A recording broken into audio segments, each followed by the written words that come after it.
Il Cuba Libre di solito ha un ingrediente duplice: Simonetta Baudino alla ghironda, alla viulo e all'organetto diatonico, e io, Giuseppe Quattromini, alla chitarra e alla fisarmonica.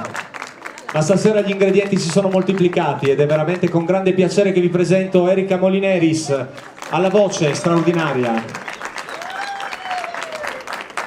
E poi loro veramente non avrebbero bisogno di essere presentati, ma io lo farò ugualmente. Alla mia sinistra, dietro le mie spalle, alla batteria, Riccardo Serra.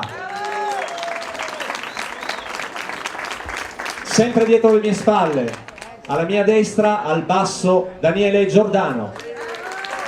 Loro sono veramente due istituzioni, un pezzo di storia, ed è per noi un vero onore di essere qui stasera a suonare per voi. Grazie. I Cuba Libre Quintet vanno a cominciare con un circolo Circasso. Ne approfitto quindi per salutare anche un nostro amico che è l'autore di questa musica, Simone Lombardo, uno dei più raffinati compositori occitani.